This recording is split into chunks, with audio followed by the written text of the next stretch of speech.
suis très contente de vous retrouver aujourd'hui pour cette vidéo sur mes crayons de couleur. C'est une de mes abonnées qui m'a demandé si elle pouvait voir ma gamme de crayons de couleur. Donc voilà, je le fais avec un grand plaisir. Donc pour commencer, vous avez ici tous mes nuanciers qui concernent les gammes de crayons de couleur que j'ai. Dans ces nuanciers, il y a deux types de gammes, donc les gammes aquarellables et les crayons secs.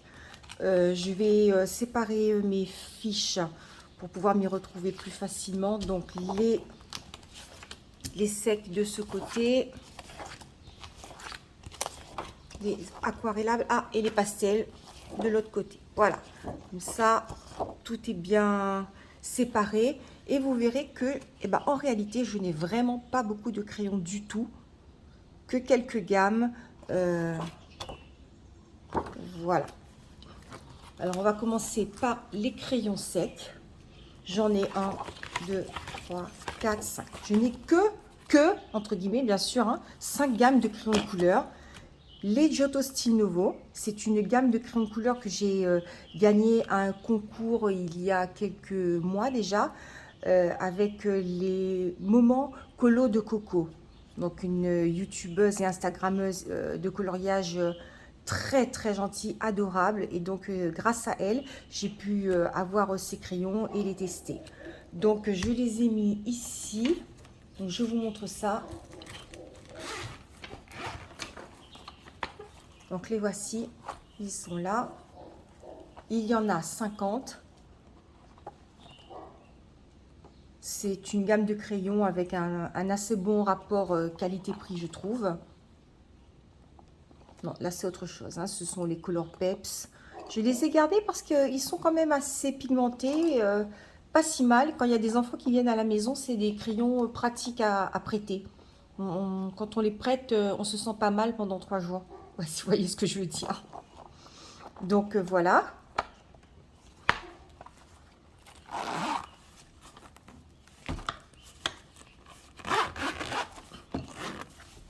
Ensuite,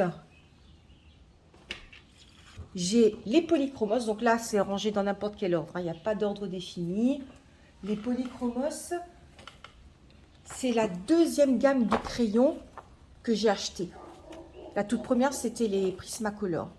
Et j'avais vraiment très peur de ne pas les aimer parce que, comme bien sûr, quand on s'habitue avec une gamme comme les Prismacolor, voilà, on a peur aussi de mettre beaucoup d'argent dans une autre gamme et de ne pas être satisfait.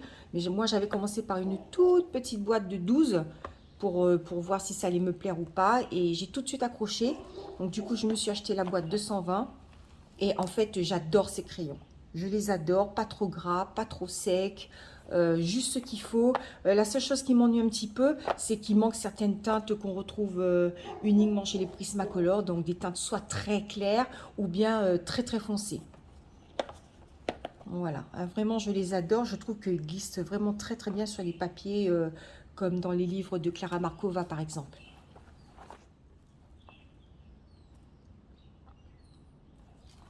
Voilà. Ensuite, les Prismacolor, bien évidemment. Ce sont mes crayons chouchous de mes débuts. Donc en fait, au tout début, je n'avais pas commencé par des gammes moyennes ou quoi que ce soit. J'avais attaqué direct par les Prismacolor. Parce qu'en fait, j'avais suivi, si vous vous souvenez, lors de mes dernières vidéos, je vous expliquais que j'avais fait des tutoriels de Kit and Clowder, des leçons. Et donc, ces cours étaient uniquement avec des Prismacolor. Donc, c'est pour ça que j'ai acheté cette boîte-là d'emblée. Et vraiment, ils sont superbes. Superbes et pas si cher que ça à l'époque. Je crois que je les avais achetés pour 89 €. J'ai racheté quelques boîtes, j'allais dire. Non, allez, j'ai racheté 2 boîtes. Donc, j'ai 2 boîtes neuves qui m'attendent. Parce que quand elles étaient à un super prix, j'en ai mis 2 sous le coude. Parce que c'est pas des crayons très très faciles à trouver à La Réunion. Non, pas très facile, c'est que c'est quasiment impossible. Il faut les commander. Et quand on les commande à La Réunion, avec la douane, les frais de transport, c'est du simple au double très souvent. Donc, c'est pour ça que j'ai dû en reprendre 1 ou 2 boîtes de plus. Donc voilà pour les Prismacolor. Ensuite, alors ma toute dernière acquisition, ce sont les luminances. En fait, j'hésitais beaucoup à les prendre. Et puis, dans, dans ma petite boutique d'art de La Réunion, au port exactement, ils ont décidé de mettre les luminances à l'unité. Donc pour moi, c'est quand même très très important ça, parce que c'est tellement difficile de trouver des crayons ici, que quand on peut trouver une gamme à l'unité, donc on sait que ça va être facilement remplaçable, même si le crayon est très cher à la base, on est bien d'accord, mais j'ai pas à racheter une boîte entière s'il me manque un crayon par exemple. Donc voilà mes luminances. Donc c'est ma toute dernière acquisition. Très honnêtement, je n'accroche pas encore. Ils sont pas si mal, mais je trouve que c'est extrêmement... Là, j'ai les 100, hein, la boîte de 76 plus les 24 pots, enfin bon, bref. Donc voilà, je les ai, les 100, mais malgré tout, je trouve qu'il manque de combos, les rouges, enfin je sais pas. Pour le moment, je n'accroche pas encore vraiment bien. J'ai du mal à trouver des combinaisons de couleurs qui me plaisent. Je trouve qu'il manque des couleurs en fait. Même au niveau des verts, je sais pas. Elles sont belles, c'est des teintes un peu naturelles et tout, mais je trouve qu'il manque des verts, il manque de tout. Mais c'est vrai que les couleurs qui existent, par exemple comme ces couleurs-là, ces beaux bleus turquoise, saumon, etc. C'est vrai que c'est des couleurs qu'on ne trouve pas forcément ailleurs. Donc je les utilise facilement en complément, soit de mes Prismacolor, soit de mes Polychromos, mais tout seul en tant que tel, dans un seul dessin, j'ai beaucoup de mal encore pour le moment. Donc voilà pour les luminances. Ensuite, la dernière gamme, ce sont les Winsor & Newton. Donc les Winsor & Newton, je les ai trouvés chez mon Leclerc Agora il y a quelques semaines. Mais c'est vrai qu'au premier abord, je les ai trouvés super. Donc et voilà. Jolie gamme, crayon bien gras, beau rose, violet, etc.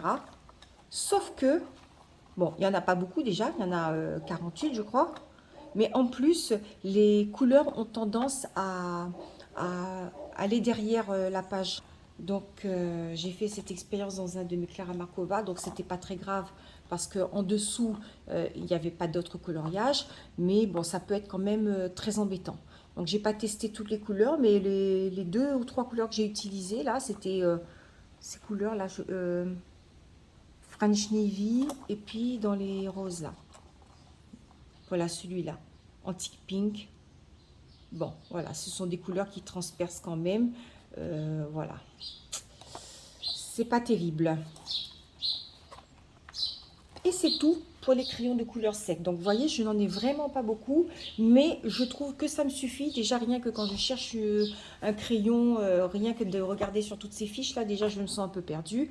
Donc, pour moi, c'est vraiment le maximum. Si je peux déjà maîtriser ces quelques couleurs-là, ce serait déjà pas mal, ce qui est loin d'être le cas encore pour le moment.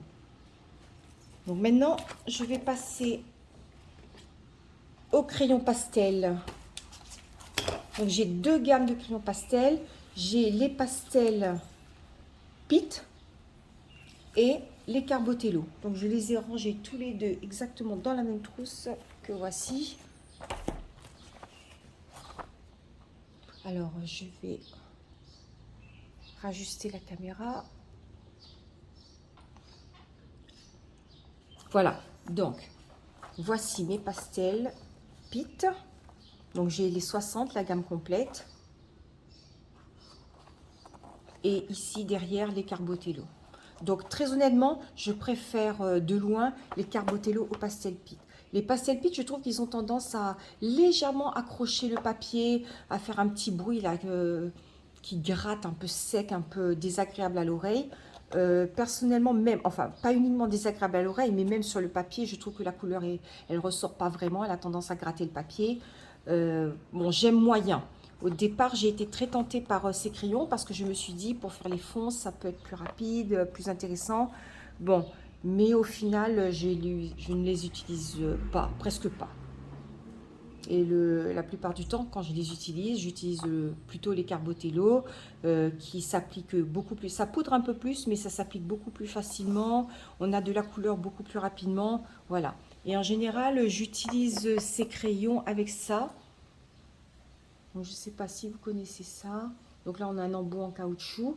Et pour fondre les couleurs, j'ai remarqué que ça, c'était vraiment beaucoup mieux que le doigt déjà. Parce qu'avec le doigt, on a tendance à mettre un peu de transpiration et des saletés. Tandis qu'avec ça, ça permet vraiment de fondre les couleurs entre elles sans faire de traces et sans abîmer le papier. Donc, voilà pour mes pastels. Alors, pour terminer, donc ça, je vais les ranger là. Pour terminer, donc maintenant, j'ai des crayons aquarellables. Alors, j'ai mis les Neocolor 2 dans les crayons aquarellables. Ce ne sont pas vraiment des crayons, mais en même temps, oui, bon, voilà. Donc, les Neocolor 2, ils vont faire l'objet d'une autre vidéo très prochainement, puisque je viens tout juste de recevoir la boîte de 84. Donc, on en reparlera. Je ne vous les montre pas tout de suite. On va commencer par les Intense.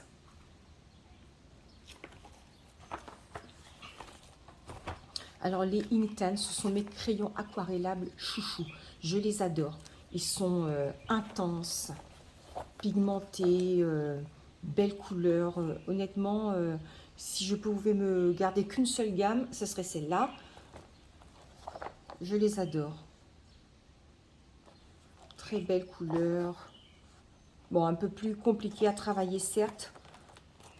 Parce que quand on commence, il faut y aller. Sinon, si ça sèche trop vite, et ben, ça laisse des traces, bien évidemment. Mais bon, voilà. Et juste derrière, là, j'ai mes Koh-i-Noor Monde de Luz. Donc, ce sont les tout premiers crayons aquarellables que j'ai eu, que j'avais acheté déjà il y a plusieurs années, même si je ne faisais pas encore de coloriage. D'ailleurs, je ne sais même plus pourquoi je les ai achetés. Comme quoi, finalement, on croit qu'on n'est pas intéressé par quelque chose. Mais si on remonte dans le temps, on se rend compte que déjà bien avant, sans le vouloir, on était quand même attiré par ce monde-là, le monde un peu artistique, on va dire. Donc voilà. Alors j'aimais bien, j'utilisais, je crois, à sec, en fait, ces crayons-là, au départ. Donc voilà. Donc les Intense et les Koh-i-Noor. Et la troisième et dernière gamme de crayons aquarellables que j'ai, ce sont les Albrecht Dürer. Donc les Albrecht Dürer. Et voilà. Donc vous vous souvenez de ce petit système-là? Pour ouvrir et fermer très facilement les trousses à plusieurs zips. Voilà. Je vous l'avais montré sur Insta, pour ceux qui sont abonnés à ma page Insta. Donc voilà les Albrecht Dürer. Très beaux crayons, bien évidemment, je ne peux pas dire le contraire. Mais je les aime beaucoup moins que les Intense, parce que même si... Alors normalement, ils sont censés avoir exactement la même couleur que les Polychromos, puisque c'est exactement, ce sont des Faber-Castell, les mêmes numéros, mêmes teintes, etc. Sauf qu'il y en a qui sont secs et d'autres aquarellables, donc ceux-là aquarellables. Mais quand on aquarelle ces crayons, je trouve qu'ils ont tendance à s'affadir, ils n'ont plus la même intensité, ou bien il faut en remettre plusieurs couches. Enfin, moi, je trouve que c'est pas satisfaisant. Voilà, ça me plaît pas vraiment à 100%. J'ai l'impression d'avoir des couleurs un peu plus délavées, comme de l'aquarelle en fait, hein. Donc, même si j'aime beaucoup l'aquarelle également, mais là, je trouve que ça manque un peu de peps, que au moins si ça pouvait garder la couleur de départ, et c'est pas le cas en fait, hein, parce que c'est vraiment, vraiment délayé après avec de l'eau. Donc, j'accroche moins, je les utilise, mais pas tant que ça. D'ailleurs, ça se voit, hein, ils sont presque neufs, on va dire, à part les quelques couleurs bleues, parce que bien sûr, je les utilise beaucoup pour faire les fonds, le ciel. Et voilà. Donc voilà, vous avez vu toutes mes gammes de crayons de couleur. Donc pour résumer, si je devais vraiment faire un choix dans mes crayons de couleur sec, je garderai plutôt les Prismacolor. Pour mes aquarellables, je garderai plutôt les Intense. Et pour les pastels secs, si c'était à refaire, je pense que je n'achèterai pas, enfin pas les pastels secs, les crayons pastels, je pense que je ne les rachèterai pas, tout simplement, ou bien que je garderai peut-être les Carbotello au cas où, mais voilà, c'est tout. Bon, déjà, je vois quand même que je n'ai pas énormément de gamme de crayons, et en plus, certains pourraient être facilement éliminés. Je garderai les Prismacolor et compléterai avec des crayons Luminance ou Polychromos qu'il n'y a pas forcément dans la gamme des Prismacolor. Ben, je pense que ça ferait vraiment très très bien l'affaire. Voilà, je n'ai pas besoin d'avoir énormément de crayons pour être satisfaite et pour, voilà, pour pouvoir faire des coloriages comme j'ai envie de les faire en réalité. Donc voilà, si vous avez des commentaires, si vous avez apprécié cette petite vidéo, n'hésitez pas à me mettre un petit pouce bleu. En tout cas, ça m'a fait vraiment plaisir de partager ça avec vous. N'hésitez pas à me dire dans les commentaires quelle gamme de crayons vous avez et surtout laquelle vous préférez. Ça m'intéresse beaucoup. En fait, c'est une vidéo que j'adore regarder, ça, les vidéos de crayons couleur et les vidéos de room tour, j'allais dire. Non, non, non. Coloriage tour. Enfin bon, vous avez compris ce que je veux dire. Donc voilà, merci encore d'avoir écouté jusqu'au bout et je vous dis à très bientôt pour une prochaine vidéo. Bye bye.